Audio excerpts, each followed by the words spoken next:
ప్రభువైన యేసుక్రీస్తు నామములో మీ అందరికీ శుభములు.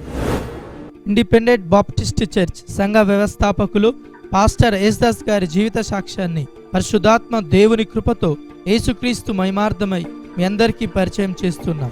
తాను పుట్టి పెరిగిన ప్రాంతంలో క్రైస్తవ్యం ఎక్కువగా లేనప్పటికీ ప్రభును తెలుసుకుని రక్షించబడినందుకు లోకమంతా వెలివేసింది. ప్రాణ స్నేహితులు దూరమయ్యారు. ఒంటరిగా మిగిలినప్పుడు మరణ భయము వెంటాడుతుంటే, ప్రాణ భయముతో పారిపోతుంటే పరమ తండ్రి ప్రేమ చెయ్యి చాపి లేవనెత్తి హత్తుకొని తన దర్శనమిచ్చి ఎక్కలేనంత ఎత్తైన కొండపైకి ఎక్కించింది.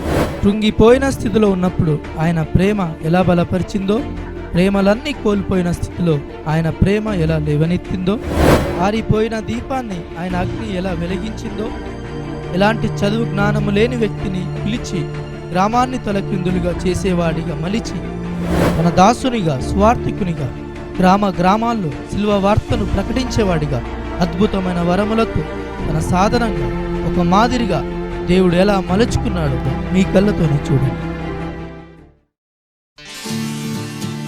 పాస్టర్ యేసుదాసు గారు 1940వ సంవత్సరంలో జన్మించారు.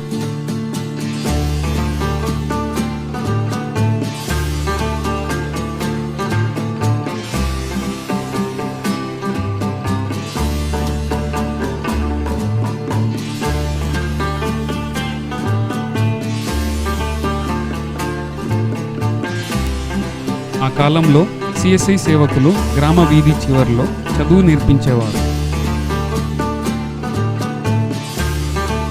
అక్కడే పాస్టర్ యేసుదాసు గారు కూడా అక్షరాలు నేర్చుకున్నారు.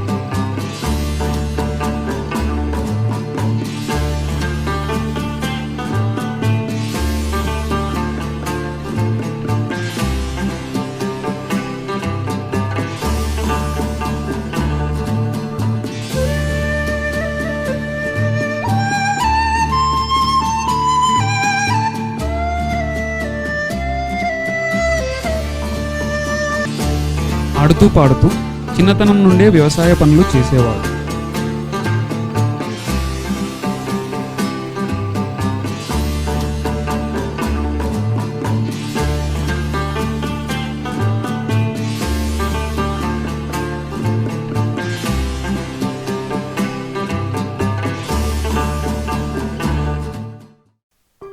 కొన్ని సంవత్సరాల తరువాత ఒకరోజు పాస్టర్ జీవరత్నం గారు యేసుదాసు గారిని కలుసుకొని యేసుక్రీస్తును గూర్చిన సువార్తను తెలిపారు.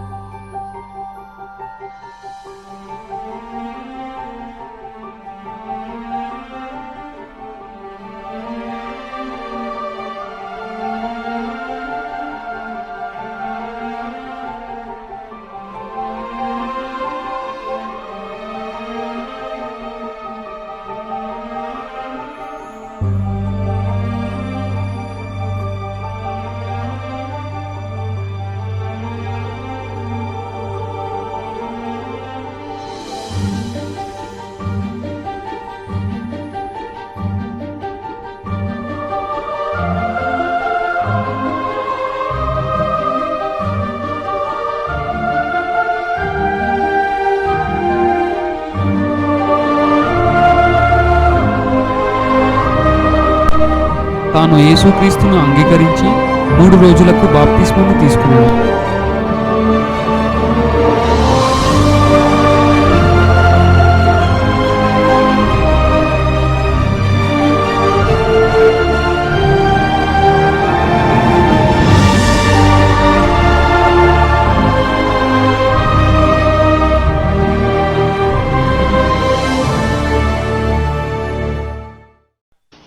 తాను రక్షించబడిన తరువాత మందిరంలోనికి ప్రార్థించడానికి వెళ్ళాడు.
ప్రార్థించుచుండగా పరిశుద్ధాత్మ శక్తి చేత నింపబడి అన్య భాషలలో మాట్లాడాను.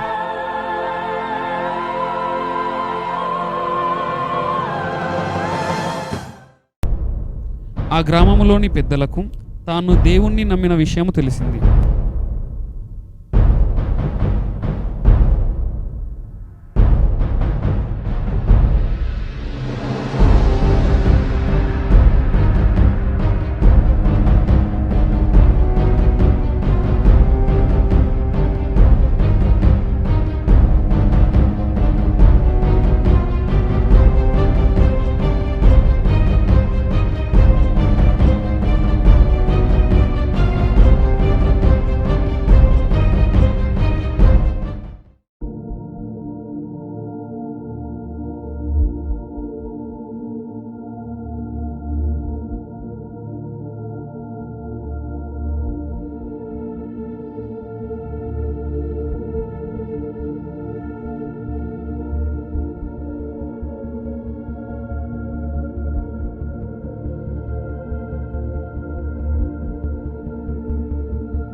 అప్పుడు వారు ఇంటికి వచ్చి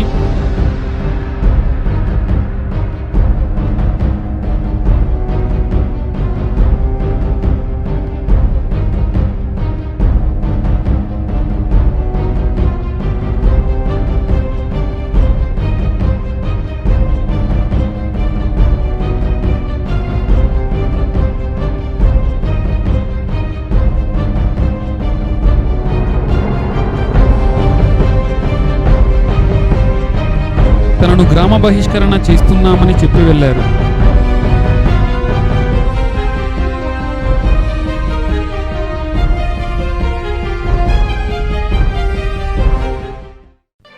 వారితో ఎవ్వరూ మాట్లాడలేదు.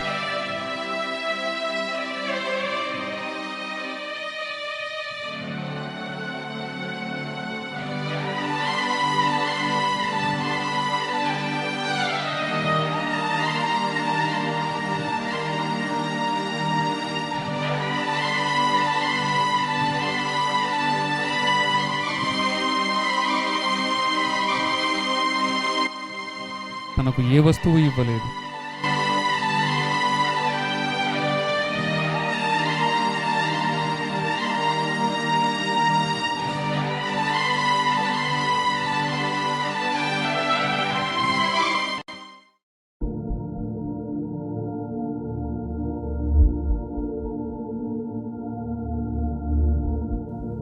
ఈ విషయం విన్న యేసుదాస్ గారి మామ వచ్చి తన కూతురిని ఇంటికి తీసుకెళ్తానని చెప్పాడు.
తండ్రితో పాటు తాను రానని, ఎన్ని కష్టాలు ఎదురైనా తన భర్తతోనే ఉంటానని చెప్పింది.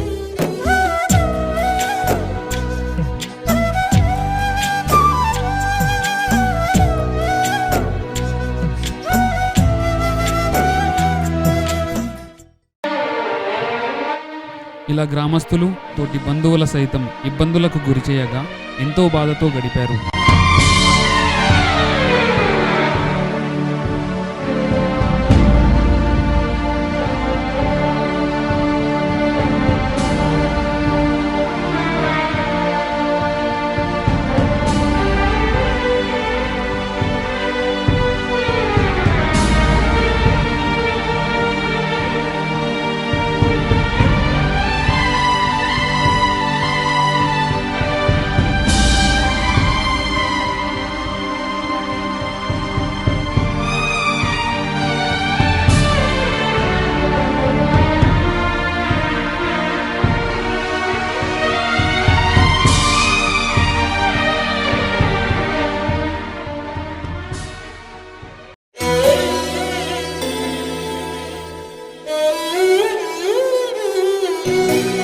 ఒకరోజు సాయంకాలమున మనస్సులో వేదనతో ఒంటరిగా ఎడ్ల బండిపై వెళుతుండగా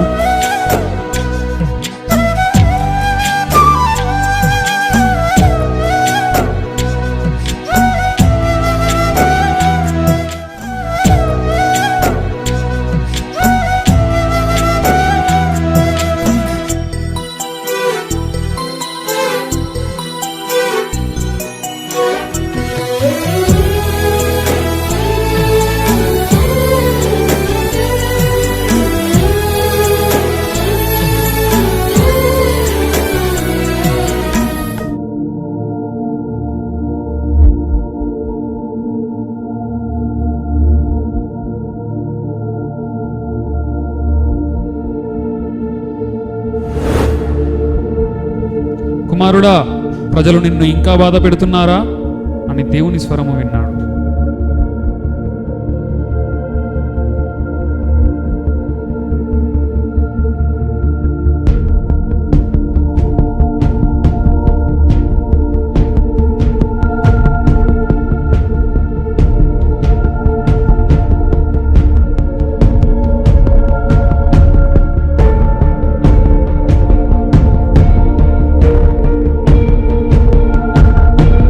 ఆనాటి నుండి గ్రామంలో ప్రజలందరూ తనతో సమాధానపడ్డారు.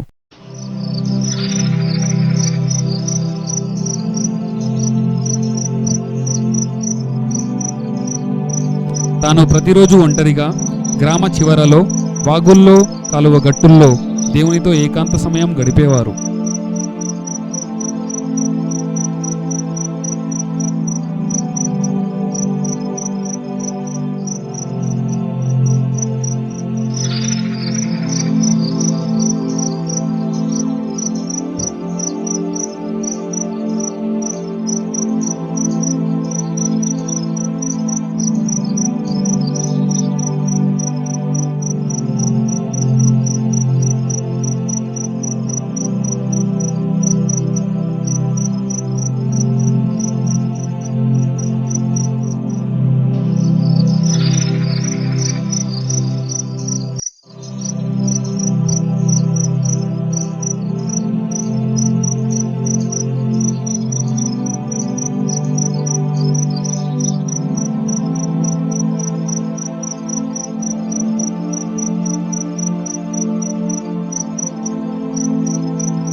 మొదట 7 సంఘం ప్రారంభమైనది.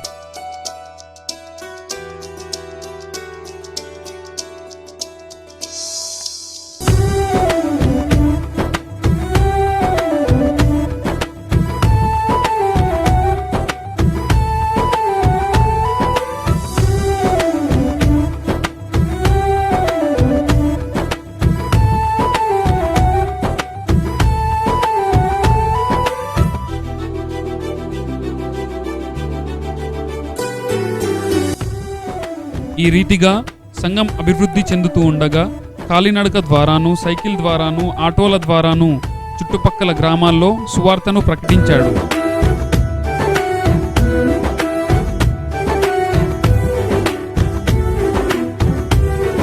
అంతేకాక దూర ప్రాంతాలకు వెళ్లి సువార్తను ప్రకటించేవాడు.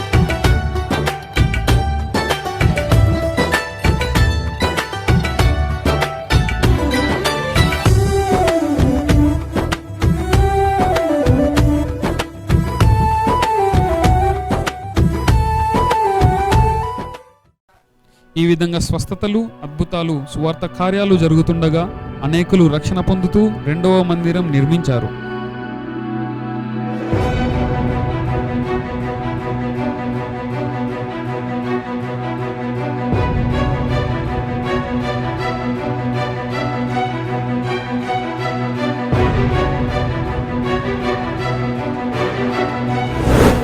సంఘం అంచెలంచెలుగా అభివృద్ధి చెందుతూ ఉండగా రెండవ మందిరం సరిపోక మూడవ మందిరం నిర్మించారు.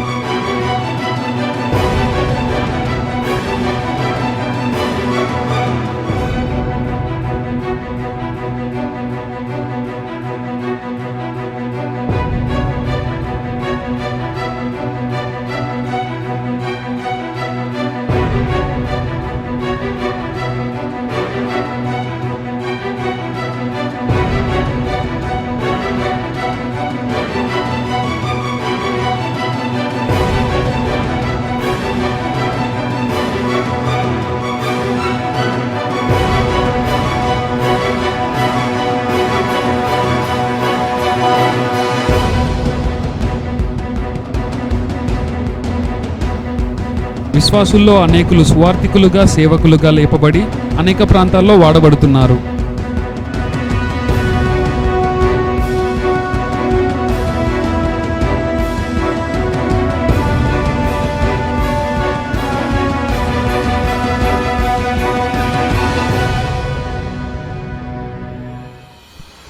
దేవునికి ఒప్పుకున్న రీతిగా తన కుమారుడైన నోవాను దేవుని సేవకు సమర్పించాలనే ఉద్దేశంతో 7 సంవత్సరాల బైబిల్ తర్ఫీదు చేయించి సంపూర్ణ సేవకునిగా అభిషేకించడం జరిగింది.